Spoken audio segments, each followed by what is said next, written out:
Hello everyone, welcome to the Giants podcast. My name is Cameron Deacon and today I am joined by, once again, Mr. Earl Crabtree. Thank you. And we are joined by a special guest today, but no one else apart from myself and Earl, and Tim's gone. But it's a current Giants player, over 100 appearances for club and country. He's made his debut for the Giants 6 years ago and is now an integral part of the Giants setup, having been in the matchday squad every single game this season so far. He is the Giants number 9, it's Kruise Leeming. Hello. Thanks for joining us, Kruise. How you doing? Yeah, not a problem, mate. Really good. Good to be here. Once again, I must mention, the sound in the background might slightly have an issue because last week we had setting up to take that and today they're taking it down because we did it here the day afterwards.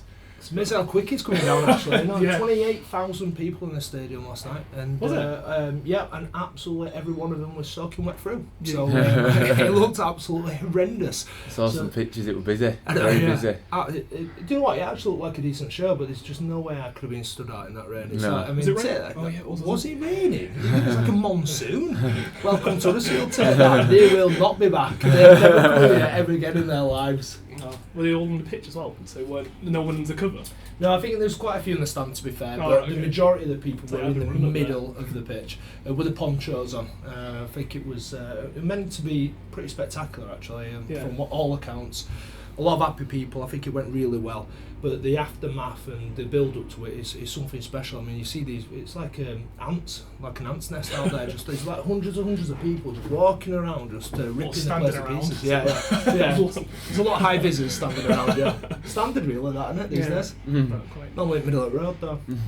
So, Kruise, we'll get on to you then before we get too distracted by Take That. It's, you started your career about 6 years ago, wasn't it, if I'm right? And one thing I've seen a lot of is you basically scored with one of your very first touches as a player, wasn't it? Yeah, I think Earl playing in that game. I certainly was.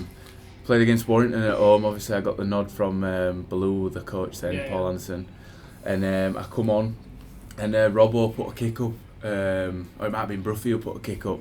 And Robbo's chased it down. The fullback, I think, Chris Riley, was it? Oh, what's It his? might be Riley's from Warrington. What's his name? Yeah, I can't remember actually who it is. Anyway, it's that long ago. he dropped it, and then Robbo ended up getting hold of it and giving it to me. I was just in the right place at the right time.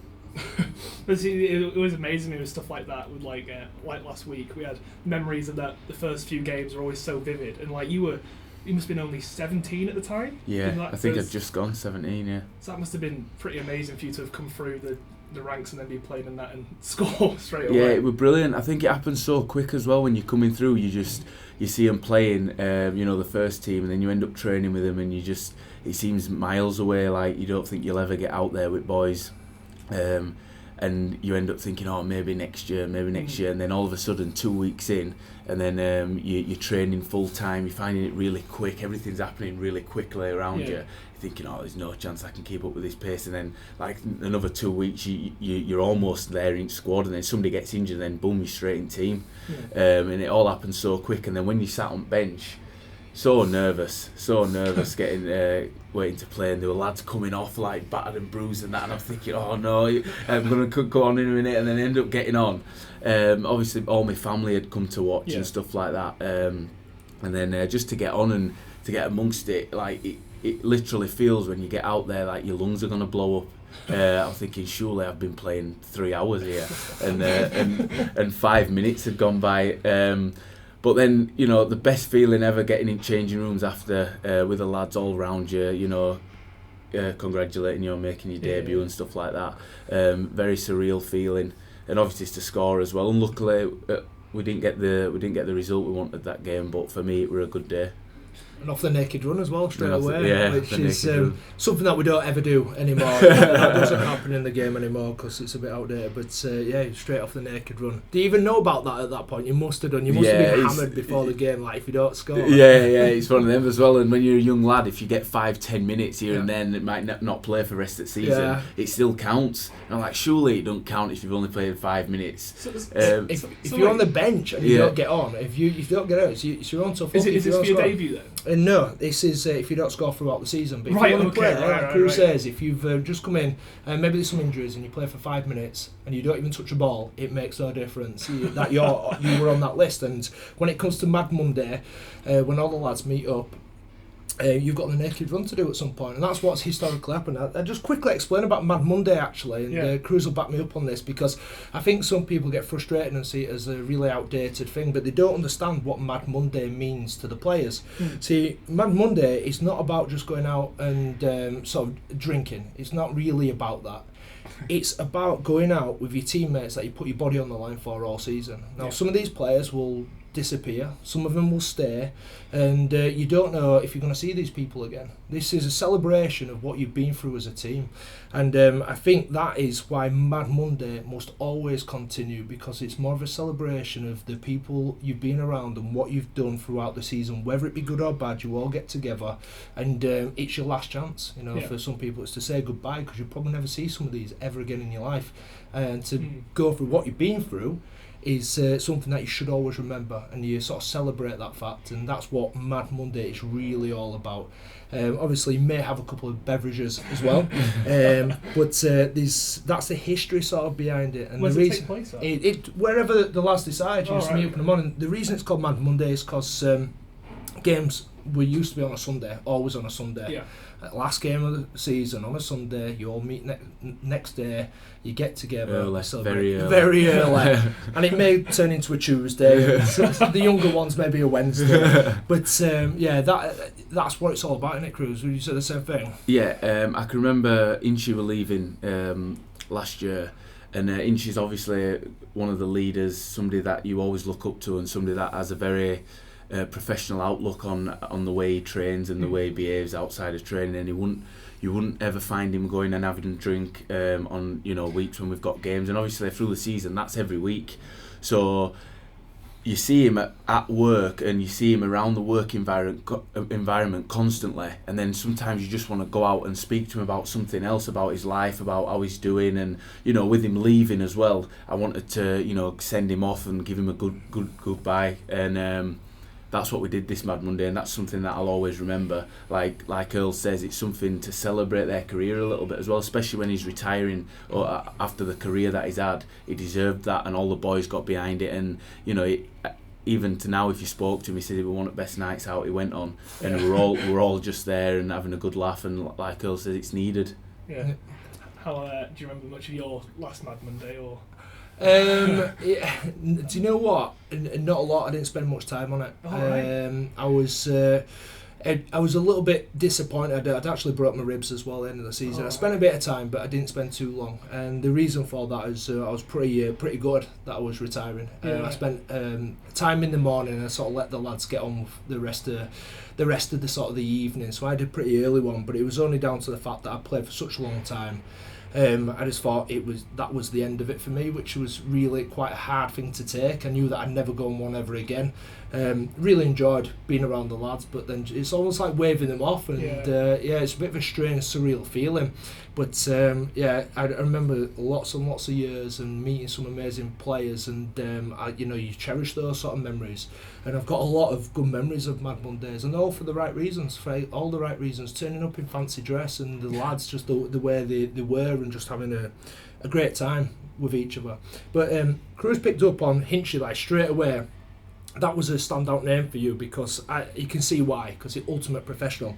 I was curious, going through your younger years and when you just started, who were the players sort of over time that you sort of try to learn off, and who you sort of looked up as examples, especially in your position? Yeah, well, they were in share. Obviously, we've already touched on him.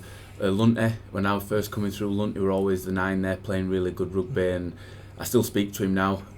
We still keep in touch. He really looked after me when I was coming through. Obviously, Robbo, he's still coaching here now, Luke Robinson.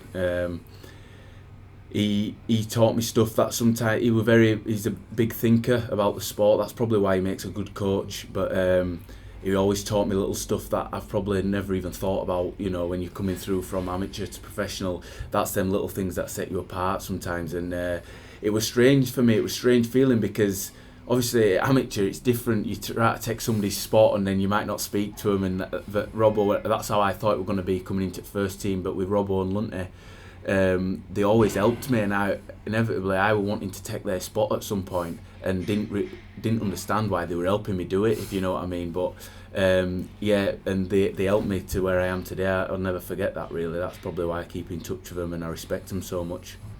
I mean, obviously going through like and working with these players, you're talking about internationals there, and it's good in it how they pass that knowledge down to you. Is that something that you've taken on board and something that you've learnt from and something you'll do in the future as well? I mean, is it something that you kind of pride yourself on? Because I've seen a difference in temperament from you over the years, from being a young kid to a senior player, and you're so young as well still. Yeah, I think it just shows a lot about your character, and obviously when you're giving somebody else advice that's younger than you, they'll look at me like I looked at Lunty and respect me that way. And obviously it keeps them on their toes and it makes you a better player, because the more you teach them, the better they're going to become, and then the more they're going to come and try and threaten that spot, and that's what you need.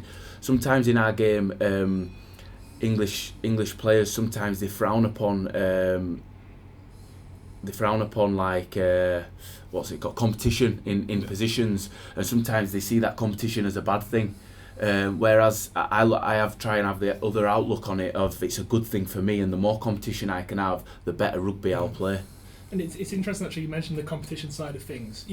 When you look up to the players who you do when you're in the development squad and whatever, and you slowly move up there, it must be hard for you to think, I've got to try and take that guy's spot, and you've talked about it in the past, but I'm interested to see how that mindset is. Yeah, probably when you're coming through as a young lad, it's probably not at the forefront of what you're thinking. You're not thinking, you're not looking around the room thinking, right, he plays my position, I'm coming to take his spot. Yeah.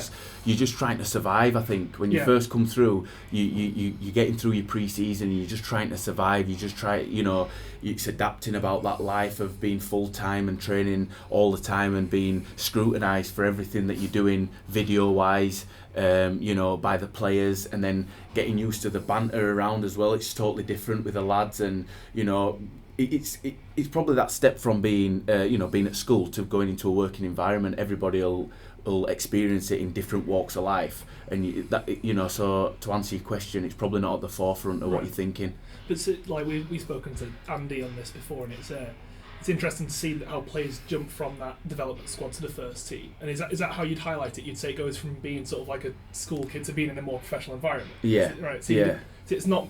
It is different. Like we always joke that there's some things we say in our work environment or do in our work environment, which if you did it in others, you might get sacked for it. But it's different. It is getting used to from coming from school, living at home with your mum. Yeah. And then going to a work environment with blokes, that don't care how old or young you are. You're there to do a job, and you're there to help your team out. So if you're not doing it properly, it's not like at school where you got 5 minutes outside a classroom and then you're allowed back in, or you don't get to go on a trip. You just get sacked, and it's getting used to that kind of that. If you know what I mean. Yeah, I can obviously add my part into this, and you think about the young kids coming through, and as a senior player, you put them in the place, and that's the way the game has always gone, and the way it should go to a certain degree. I remember Matt English actually coming through as a young kid. It's kind of like test match, because he just run 100% every time. And we make sure every time in the session that he'd get absolutely nailed. He'd get nailed, and we'd not pick on him, but he'd run straight at us, and we made sure we'd try to drill him into the ground. And every time he just got back up and he went again. And this is like a test of everybody's character, and that's what you've got to do, because it's us working the player out and then working us out. And until you sort of pass those tests, you're not quite in there, and it takes quite a while to get through it. And people like Kruise who've got that sort of attitude where they've got that never say die attitude, where they just crack on no matter what. And you need that to become a professional rugby league player, because it is a tough place. And like you say about in what we do as rugby players in the workplace, you couldn't do that anywhere else. I couldn't just jump up behind Bev in admin and put her in a chokehold. It's really frowned upon. I've been told. But that's something that happens with the lads, isn't it? They end up wrestling on the mats in the middle of the gym. You can't do that in the office. Amount of times somebody have had differences and they've gone, right, let's take it to the mats, and settled it in a wrestling match on the mats, What lads are out. It's nuts. It's crackers, but that's the beauty of it as well. You get challenged, don't you, as a player in total different ways, but I also think it tells you and teaches you lessons that you will take for the rest of your life, and how to deal with actually everyday situations, and not surrounded by, I get it now with emails when people are not happy, whereas we never did emails. It was get to the mats. It's a different sort of mentality, but I think you learn quite quickly how to deal with situations in a different way, where you're just up front and you just get on with it, and that's what you have to do from a very young age as you come through as a rugby league player. You've never replied to anybody's emails by saying, let's get to the mats, have you? It's not... No, just go straight down there. Speak to them. I've literally read an email and I stand up, walk straight down, and let's get to the mats. Now, they don't ever take it up though, to be fair. I wouldn't. So Kruise, let's go back a bit. You were born in Swaziland, raised in Halifax. How did you get from raised there to being in the Huddersfield setup? I think I did do a year at Halifax, and then I went to Warrington, played a year at Warrington, and then from there I got picked up by Huddersfield. Started back at Siddle as a junior, so that's where, and then Halifax come to watch them games, and a couple of my mates played for Huddersfield as well, coming through, because obviously it's the closest Super League team to Halifax. Yeah.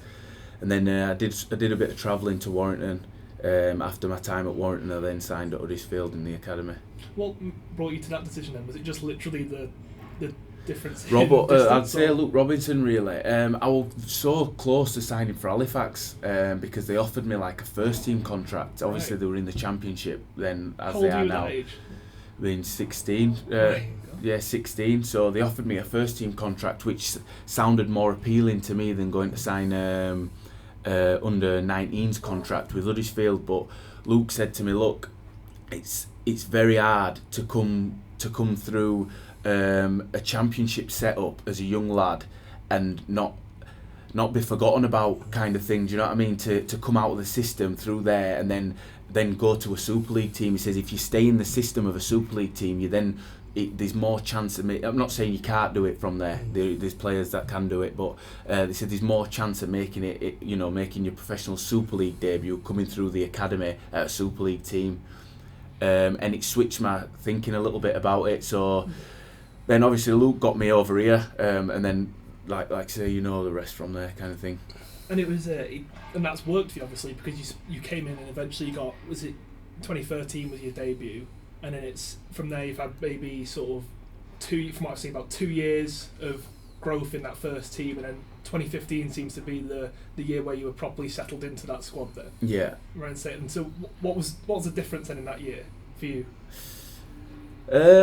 I think you get to a point where you're looking round and you might see, Earl's dropped out, that were one of his leaders. You see like Lunty go to another team that were one of his leaders, and then you start looking at yourself and thinking, how long is it going to take for, eventually one of this group's going to have to step up and be a leader, and you can't always look around and think, say look at Wigan or look at another team and think, we need them kind of leaders. Sometimes you just need to say, well, I can be that leader for this team. And sometimes, a lot of people go in, Luke Robinson, another one of his leaders, retiring, and then I ended up just thinking, for me to push on, that's probably my next step now, to be next in line and to try and lead this team a little bit more. And there were a good platform there for me to do it. Rick Stone come in, I don't know what year he come in, but he gave me a lot of confidence, with him having a lot of confidence in me. And then just let me kind of grow into that role a little bit of playing regular Super League, and just getting used to playing it week in, week out, and then you start having them conversations with coaches about what he starts coming up to you and saying, what do you think we should do here, whereas before you probably don't, you probably just you're lucky to get 5-10 minutes here and there. So then you just start thinking, well, I need to step up, and then it got to a point where obviously me and Adam at the moment, O'Brien, are playing hooker, and we're both young lads, so there's no senior player out of us two, so it's just on us really. So that's probably what changed it for me, and thought, I need to step up. And I wanted to get it from a different angle, because obviously you were playing while Kruise was coming up and through. It's like, how did you see Kruise develop then from the first team player? I've seen him develop from a cocky little kid, with full of attitude, very, very confident, just flying around, throwing himself around just as a young kid does, trying to impress everyone, into actually really impressing everybody over time. And actually becoming more educated as a player, more consistent, which is key, and developing physically and mentally into into a leader, which is great, because for me personally, I've seen quite a few of these players do that, and I've seen a lot fall off as well. I've seen them come and I've seen them go. Kruise has done everything right. I've probably learnt a few lessons, I imagine, along the way about like how to do things and how not to do things. I mean, I've done that myself, where you do look in the mirror and think, right, I've got to make a choice here. Do I go in one direction or another direction? It's quite easy to get caught up in the headlights of it all. But Kruise seemed to have just got himself into a really good position where he looks like a natural leader now. And I don't want to blow smoke up his backside, but at the same time I kind of do, because I mean, I've been impressed, but I'm not also just impressed by Kruise, but also Adam O'Brien fits perfectly into that mould as well. And suddenly you've got these two players in the middle competing against each other, but two of the best professionals in the club. And that's how you create culture, by having these people, the right people in the right places. But I can obviously see Kruise going on, hopefully been at the Giants for a very long time, and even obviously captain material. It seems like a natural sort of progression, but it's only down to the fact that he's absolutely worked as hard as he could. He's been a little thorn in people's sides, and really just give it everything. And that attitude and that cockiness, which sort of got him through the earlier years. It's got him through it, and that's sometimes what you do need to have. I kind of wish I had that a little bit more when I was younger. I might have come through a little bit quicker, but do you find that thanks, you're right, I appreciate that. Do you find like your attitude's changed in any certain degree? Do you think you've changed not so much as a player, but as a person over the years? Do you reckon you don't mean to sound patronising, but do you feel like you're growing up? Yeah, like you say, it's a different environment in it, and it does test you mentally. And I think trying stuff and then doing it wrong, and then trying it again and doing it wrong, and then it's probably I've gone round the long way and tried everything wrong once, and then got my head round it and started to, like you say, grow up a little bit. But I've just started. I think Inchi were a big one for me, because I was just coming through and I just watched how he did things and tried to copy him a little bit. Obviously with different people, and I've got my own twist on stuff, but he, like you talk about culture and stuff, he was somebody that lived for it, and I thought that's the kind of bloke. Or a mad thing for me was when he left, the things that the teammates were saying about him. That's probably something that I'd like to be said about me. Yeah, I think with culture we talk about that a lot, don't we? I think in the game, and for the fans, and I'm curious to see what you think about how important do you think the culture of a club, a team is? How important is that, and what does it look like? What is a good culture rather than as opposed to a bad one?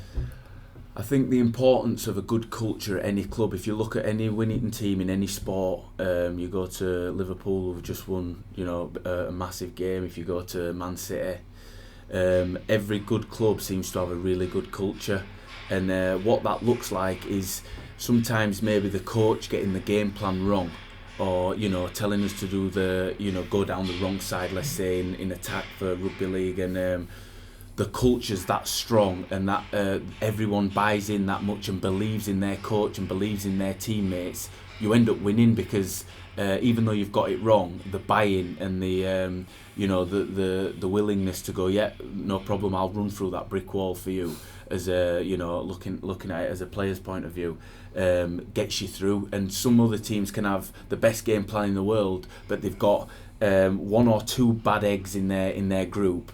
And it poisons the whole team into, all it takes is, like when you're doing conditioning or fitness, it's tough, it's hard work, you're doing a lot of running, anybody that runs will tell you it's tough.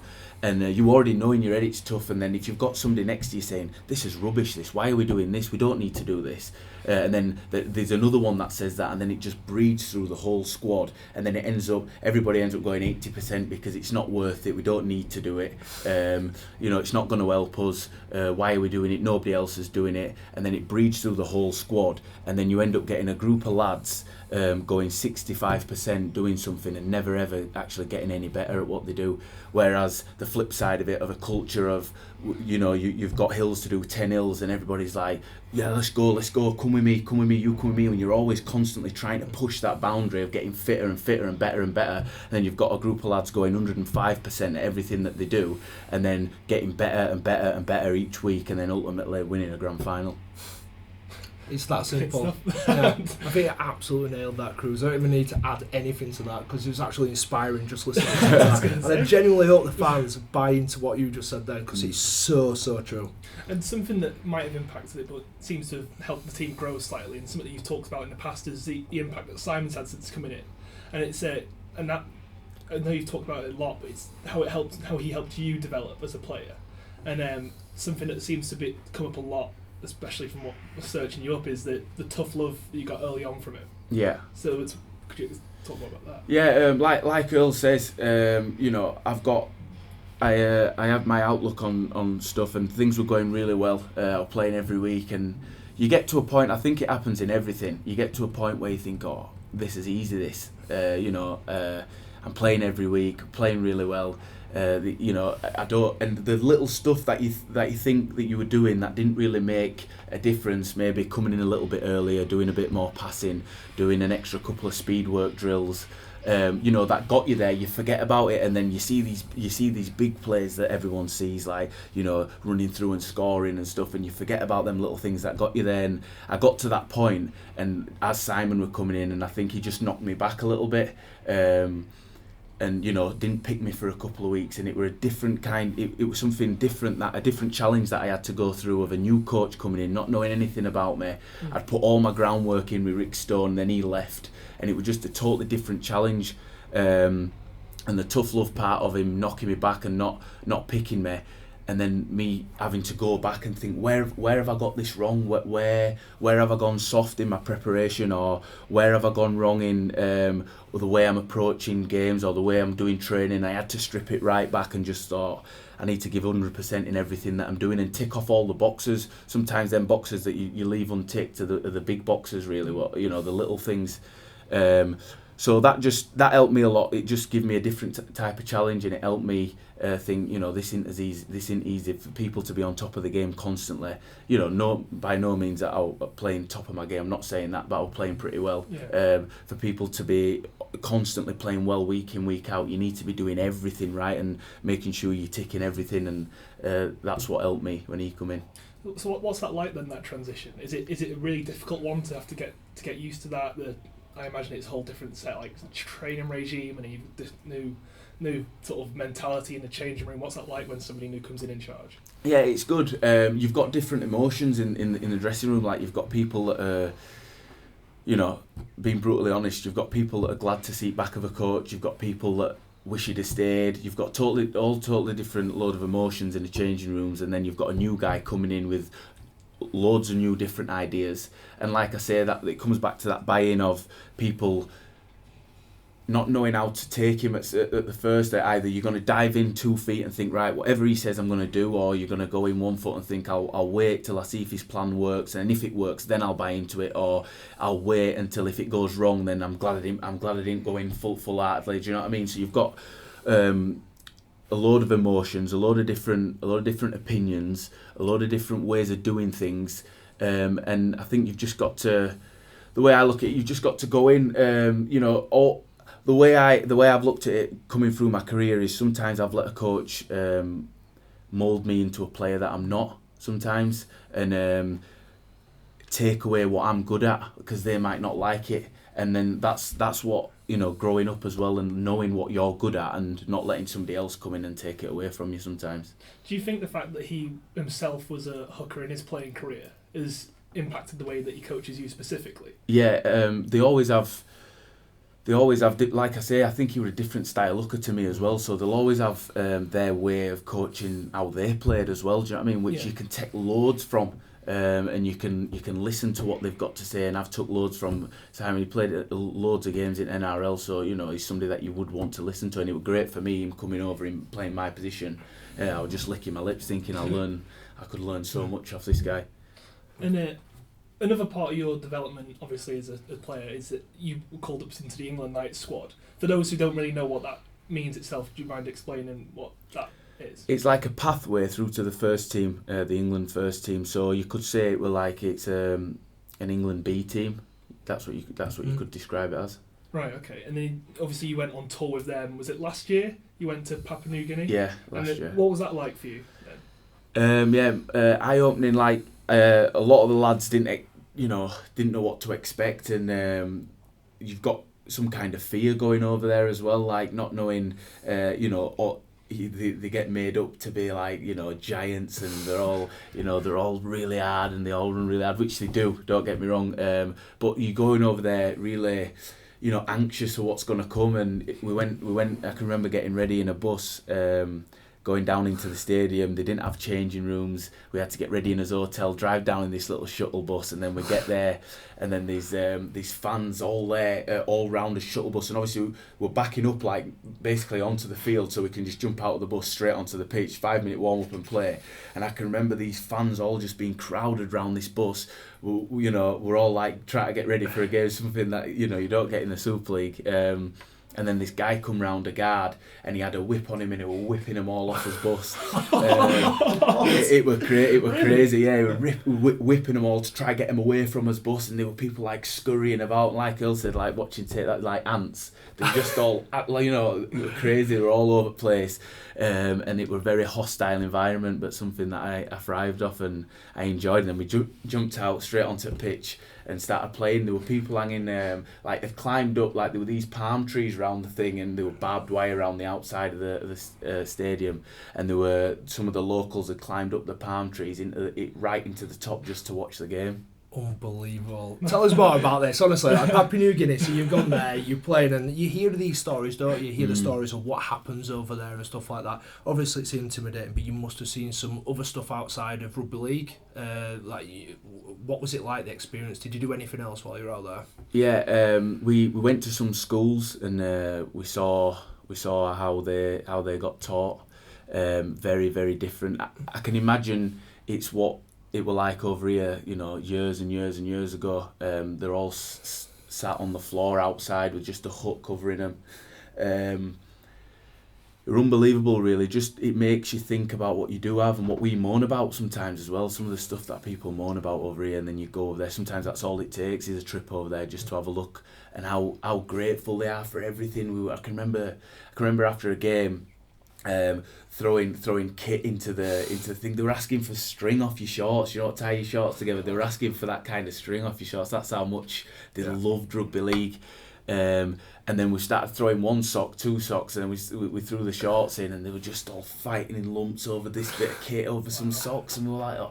And you should have seen it when we left training. We'd go obviously training, they'd all follow us bus into training, and then we'd leave. And some of the lads, the tops that just wore to training that was stinking, sweaty, there were kids chasing after us bus as we left, and we'd throw it out, and then they were all. I can remember I was driving out of training, and I've took my top off. Threw it out at bus. These two kids, they must have been 7 or 8 year old, are chasing, just about to grab my t-shirt that's thrown out, and this 35-year-old man stops his car, gets out, grabs t-shirt, gets back in his car and drives off. And we're like, oh my god. So then we had to actually start giving them the kit, or they didn't get it. It was crazy. That's amazing. But like going to the actual being there itself and training with the squad, how long were you there for?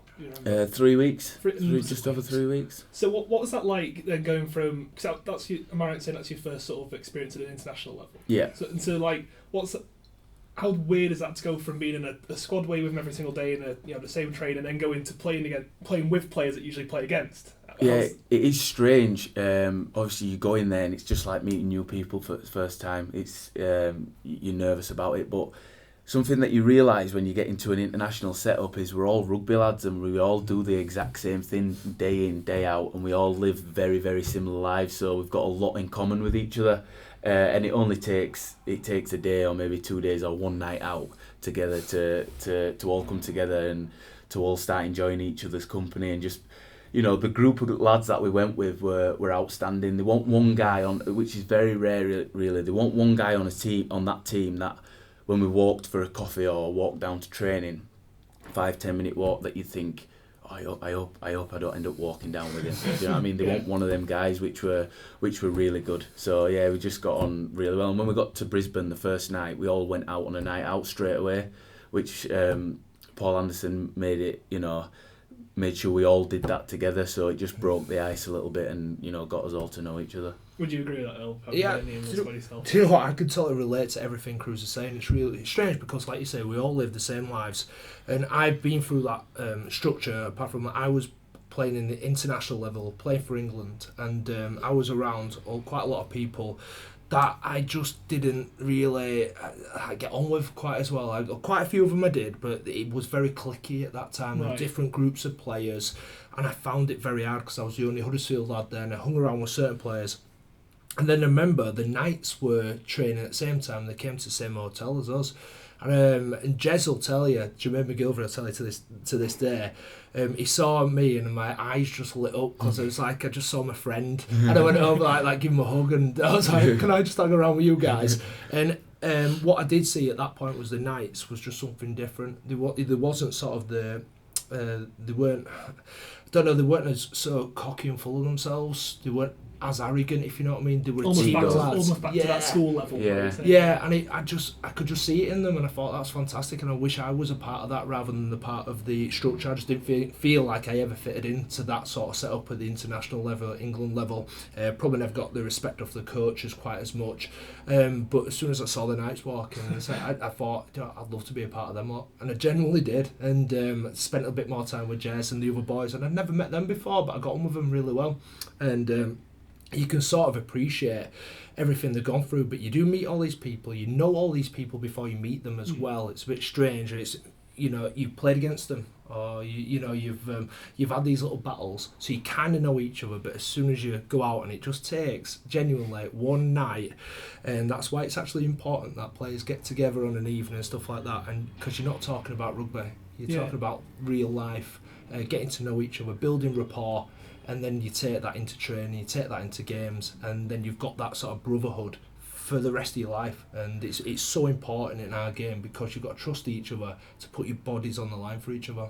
Would you say that's your ambition to using England Knights set up to go into that first team? Is that your goal? Yeah, 100%. It's one of my goals to one day pull on an England shirt and represent England. Yeah. And how would you say that? What is that step up like? From yourself playing in the first team, what's the take? It takes everything what Kruise is doing for now. It's a natural step up. It's just keeping going, doing what you're doing, being consistent, and naturally you do get there. And it depends on the coaches. It depends on lots of different things. Sometimes you have to have a little bit of luck. You need the team to be playing well, which we are heading in that direction. People get there themselves. It is another step up when you play against Australia. For me personally, it was I was probably out of my depth, to be honest with you, on a couple of occasions, and then I had a couple of games where I absolutely killed it, and I absolutely loved it, and I felt this is the moment. But for me, it was massively important because I got a bit of belief in me with Tony Smith at the time. He re-picked me and he put faith in me. And then I got Steve McNamara who picked me later on, who quite clearly didn't want to pick me. Played me for about 5 minutes and made me feel like I just didn't belong there at all. It's so important when you get into these sort of environments that you're made to feel like you're needed, you're wanted, and you should be there because you give them your best. Under Tony Smith, when he picked me again for England, I just wanted to sort of perform, and I felt like I did. Loved every second of it. It was amazing. Not only the playing the games, but after it as well. You felt like that this was what it was all about. You finally made it, and then you've got the job of trying to stick in there and stay in there. And I know when Kruise gets to that moment, you don't forget that. I've forgotten a lot of games in the past, a lot of games playing for the Giants, but the games where you make your debut and things like that, you don't forget them. They stick with you forever, and memories that you'll never ever want to leave your mind. Right then, moving on. We spoke about Magic Weekend last week, but I wanted to get your personal opinion on it. Again, amazing winner. We said it 1,000 times over. What are your views on it? Yeah, we've done really well at Magic before, haven't we? I think we made. Top of the league now. Yeah, I think we made history as well. That's right, we did with the biggest winning margin, and so that's I think we won by, what was it, 53 points, which is the biggest winning margin in Magic history, and also we're top of the leaderboard, as you say, for most wins by any team at Magic Weekend. So that's pretty special. Pretty special, is that? I can remember, we got given us shirts, and I thought this is one that I've got them all from Magic, but this Magic one, obviously making history in that shirt, will stick with me. It was pretty special actually. Playing at Anfield as well, what a ground that was, and it's all packed in as well. And I think there were 30,000 people attended that day. Yeah. So the fans make it as well. The fans make a massive. They make it a spectacle for us to play in. You know, if we could go to best pitch in world. If there were nobody there watching, it wouldn't be quite the same. But the fans made it really good as well, and it was just a great day and good day for rugby league, I think. But you two have actually played in Magic before, haven't you, together? Was it in, am I right in saying 2015? I played lots of Magic, yeah. I think yeah, I'm pretty sure we will have done. Did you play in that game? Yes, I actually offloaded for the try. Just putting it out there. So every time we put the video of Jess scoring it, they cut my offload. That's where it started. Don't forget about me. I'm still here. I offload in the middle, and then off the back of that, it does go wide. Were you involved in that? No, I don't think I well? were. And then Jess dives over it, and Bruffy kicks it from the touchline to draw. So I definitely played in that. It's probably my favourite game I've ever played in, just because of how dramatic it was at the end. But did you find, obviously the atmosphere, I've always found the atmosphere when you get there, it's a bit surreal, because you've got all these different groups of crowds, all different fans, and they're either cheering for you or calling you a fat Robbie Savage. It's just part of my life. I was up in the stands at Liverpool, and it was really quiet at the top. And then as I got closer down, it just got louder and louder. How was it on the field? Yeah, I think what were different about this one was, obviously we were playing at Anfield, such an iconic stadium. There was all the fans at some point was chanting like Liverpool songs, so it were really loud. Do you know what I mean? Like all the fans must have got together and started singing Liverpool songs. So that were it were a different kind of vibe, but it were loud, so we enjoyed it. It's only in Super League or Rugby League that would happen. Can you imagine a lot of football fans from different clubs all getting together singing Rugby League songs? It just wouldn't happen. But you're right. It was a cop as well. There was about 3 different teams in that side and then the other side as well, and they were singing "You'll Never Walk Alone," and it was brilliant. Absolutely fantastic. Right, saying that Adam had tears in his eye when they were singing "You'll Never Walk Alone." Adam O'Brien, yeah. He will have done. He's soft in here. Big Liverpool fan, he scored at the Cop end. Yeah. I can imagine him waving his tears away. Yeah. So, and then actually on that, what was it like? Because obviously it's a special occasion anyway, because it's Magic. But what was it like for those? Because there's 3 guys in the team who support Liverpool. I'm not a big football fan, but Jez is a massive Liverpool supporter. Adam O'Brien, I can't remember who the other one is. I'm sure there's 3. Yeah, but that's the 2 I know of. But yeah, they loved it. They loved it, taking pictures. I can remember afterwards, they'll be like, "Oh, get a picture in front of this. Let me get a picture in front of that." So yeah, they loved it. But yeah, it was a great day, really good day, and to win as in the fashion that we won as well, just makes it loads better. And you obviously came on for Adam, and you got to be involved with the actual game itself, and I just can't imagine what sort of you get to swap onto the pitch, and then you're suddenly involved in front of these 30,000 people, and that must have been how does that compare? Is what I'm saying. To the other Magics that you've had. It's difficult to say really, because the occasion's massive, the stadium's great, the fans are singing. But while that's all amazing and really good, you're not there for that, are you? You're there to get them 2 league points. Is that all you really focus on? Yeah, I think you go into autopilot a little bit as soon as you're ready to do your job, and you're coming on, and you radio down and say, "Oh, get him on now," and you're ready and you're nervous. You go into autopilot, and although you can hear them, it just all starts to blur into, us. It's just like being anywhere, playing at any stadium. It's just all blurs into fans' noise, and you can't really get involved in it, because ultimately you're there to get the 2 points. It's really strange, isn't it? When you go out there, and obviously I played off the bench for many years. That's probably how I made my career. But you can hear all the noise while you sat on the bench, and while you're warming up, you hear these individual voices. But like you say, as soon as you go past that white line, you're on the field and you're focused, it all goes. It's like somebody just turns the volume down, and you can hear this like sort of drone, but then it's just gone. It disappears. It's really weird, and you forget about any troubles you've got in your life. Everything just goes. It doesn't matter. Everything's irrelevant, and you could be going through the worst time. It doesn't matter. It's all gone because you're that focused on what you do. And you have to be as well. You can't let those sort of thoughts enter your mind, because you're not messing about now. Yeah. You're on the field and you're going to work. Do you get a chance to enjoy it? Yeah, well, I was just going to get onto it.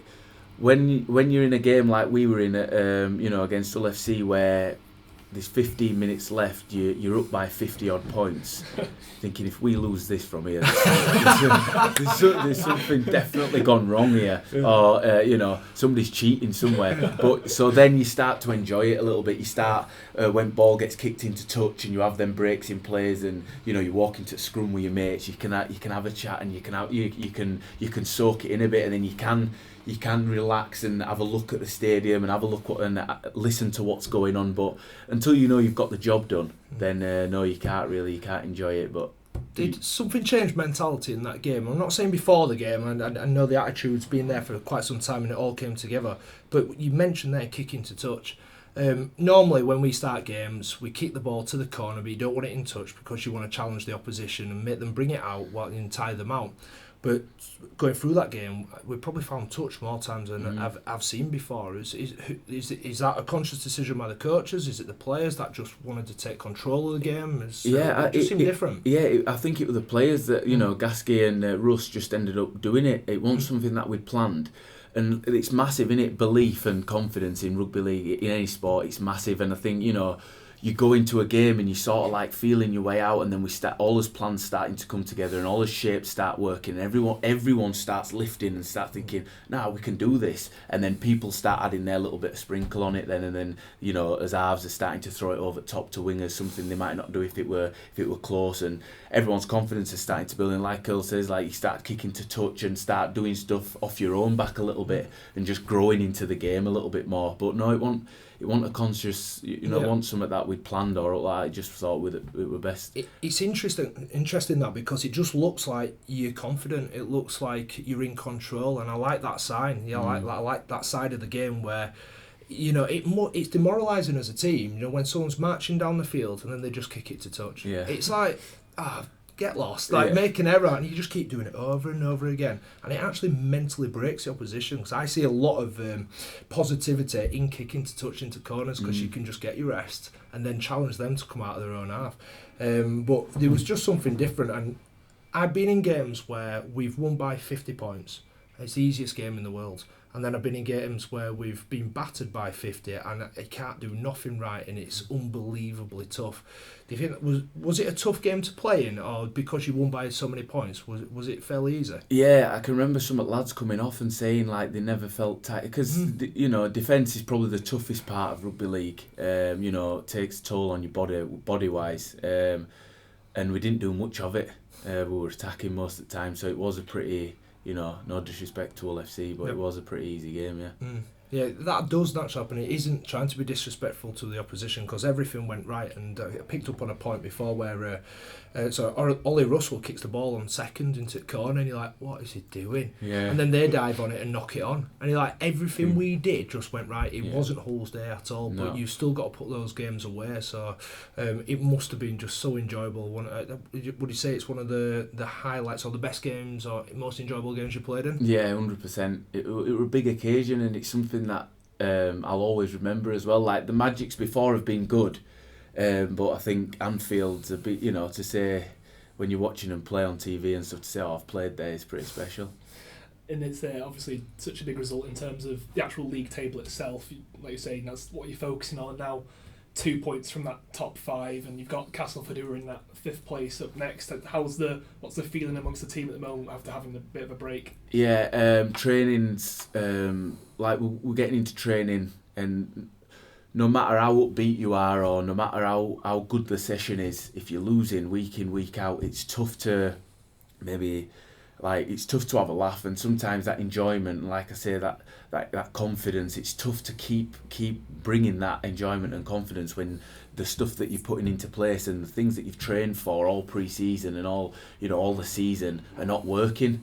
And that's where it comes back to that buy-in of, even though it's not working, it's going to come good. And I think we've had a massive buy-in from the players, and like I say, no bad eggs in his group.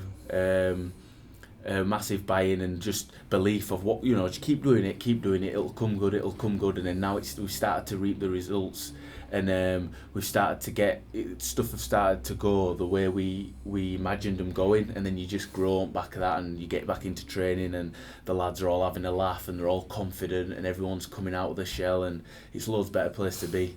It seems to me like there's always like a weird upturn after Magic, especially for Huddersfield, and could you see that potentially happening again this year, or hopefully?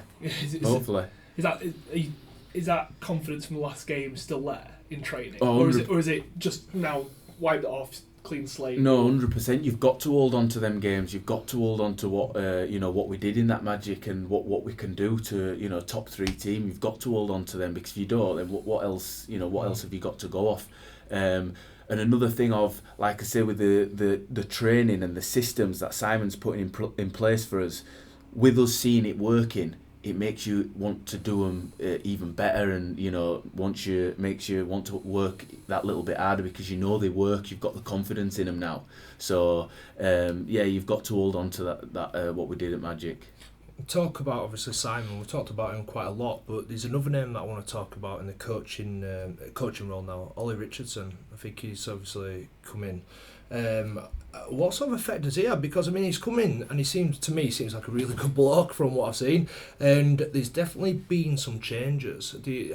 What sort of input has he had on you guys? I think he's all about the side of positivity, and he comes in, and the first thing he did when he first come in, and I noticed it straight away, and I thought it was something different that other coaches hadn't done before, is he comes round every morning and makes a point of getting round absolutely everyone in the building, shaking your hand and saying, "How are you? Good morning," and makes a point of it. And it seems so little doing something like that, but it makes you feel, like Earl said, makes you feel wanted, makes you feel needed, and that's when you perform, or you think, I want to put my body on line for this guy. And he's so positive. He's mad. He's big on the things of celebrating the little wins, of maybe we force a knock on, or he wants us all in, from winger straight to me in the middle, all of us in, tapping each other. Great work, really good effort. And if we do something well in training, he's another one who does that. Comes in, oh, great work. That were brilliant. That were brilliant. And you need that, and obviously you need the people to come in and say that wasn't good enough and stuff, but I think he's just brought that side of being positive and being, ready to go, and coming in and making it a good environment, and I think that's been big for us. Yeah, so you get the positivity, but this the biggest change that I've seen is probably energy. I know that's like it's just a nonsensical word, really, but what does that mean? Obviously, energy. When you see the players bouncing around, you see the confidence. There must be a massive change in mentality for you guys, because it must have been really tough to have any sort of energy in the weeks gone by when we've been losing games. But have you seen that change? Yeah, like it breeds energy, that when we have them little wins, and we do celebrate them and coming together, like I say, it demoralises other teams and gives us energy.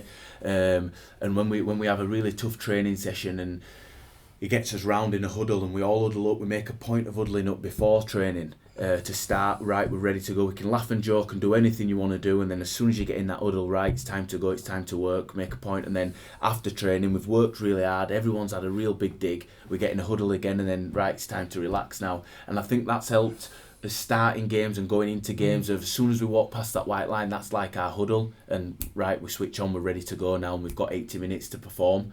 And then at the end of training, we walk across that white. At the end of games, we walk across that white line, into the changing rooms, and that's it. Job done. We can relax again. And I think it's just having that switch sometimes and getting you ready to go. That can be difference. And speaking of training, actually, something I wanted to mention is it true they use a drone in training? Yeah, we do. We get everything videoed. It's just like a game, really. We like to have us training videoed so we can have a watch. Went over and trained with Featherstone. in this week off that we've just had, obviously with it being Challenge Cup, and the guys put the drone up in the air and it was that windy, it's blown it out of the stadium. It's blown it out of the stadium down onto another, and he's had to fly it down, and he was thinking, do I risk it, fly it back up and fly it back to me? And smash like a 2,000 pound drone, and anyway he didn't end up doing it, and he had to walk all the way around out of stadium to the next thing, pick the drone up and bring it back. So unfortunately we didn't get that session videoed, but yeah, we do. And speaking about the Challenge Cup, actually I wanted to mention it just as a finishing point. I saw you were supporting Halifax over the weekend just gone. How big is that for them? Do you think getting to that semi-final, first championship team in 13 years to do it? It's massive. I don't tend to watch rugby when I go home. I tend to just try and switch off from it and just enjoy life outside of rugby. But I found myself watching that game and getting really into it and cheering when they scored, and just being a fan of rugby really. I was just a fan for that 80 minutes, but it's massive for them and really good for the lads. I know most of the lads obviously growing up in Halifax and stuff, and what an occasion that is to play in a semi-final, play against the top team in our league at the moment. It'll be massive for them and something that they'll always remember as well. Hopefully they get the job done and beat Saints. I just love what they're all about, Halifax. They're a team. They're not a team full of all-stars or anything like that, but the likes of Scott Morrell, who's just an absolute character, and you can see just with it by looking at all them that they really want to play for each other. They just do everything for each other, celebrate absolutely everything. And I just think sometimes, especially in Super League, we lack that in the game. It's so professional these days, but they look like they're just enjoying themselves, don't they? And it's massive, isn't it? Like we've talked about, they all just want to buy in, and they all do. And sometimes it can be the difference, can't it, between you can have all systems in the world, and you can have a massive outlook on how to play rugby league. But if you're not there and you're not wanting to do it and you don't enjoy doing it, then 9 times out of 10 you'll probably end up getting beat. And do they have a chance in the next round, do you think? Against St Helens away? It's always a chance. Any given Sunday. I've got a soft spot for Halifax myself. My granddad played for him a long time ago, Shirley Crabtree Senior, so not Big Daddy, but his dad won the Challenge Cup with him in 1931, I think it was. So I've got his winner's medal. So I have a real soft spot for Halifax. So I hope they do well no matter what. But I enjoy watching them. I actually enjoy watching the Championship. I think it's a great standard now. It's a little bit. It's not quite as professional, but at the same time it's not quite as boring. It's enjoyable, it's raw, just how rugby league is meant to be. And that's all I've got written down for me now, so unless you got anything else to add. I'm quite happy with that. We're doing quite well. Do you know what? I've really enjoyed that. I was going to say Kruise has been fantastic for us. Pretty inspirational stuff in there as well, Kruise, so thanks very much for joining us. No, and not thanks a for problem. everything you said Anytime. there. So yeah, thanks very much for joining us, and thanks very much for listening. Cheers. Nice one. Beautiful. Cheers, Bill. No, Cheers, thanks very much, Kruise, that was brilliant.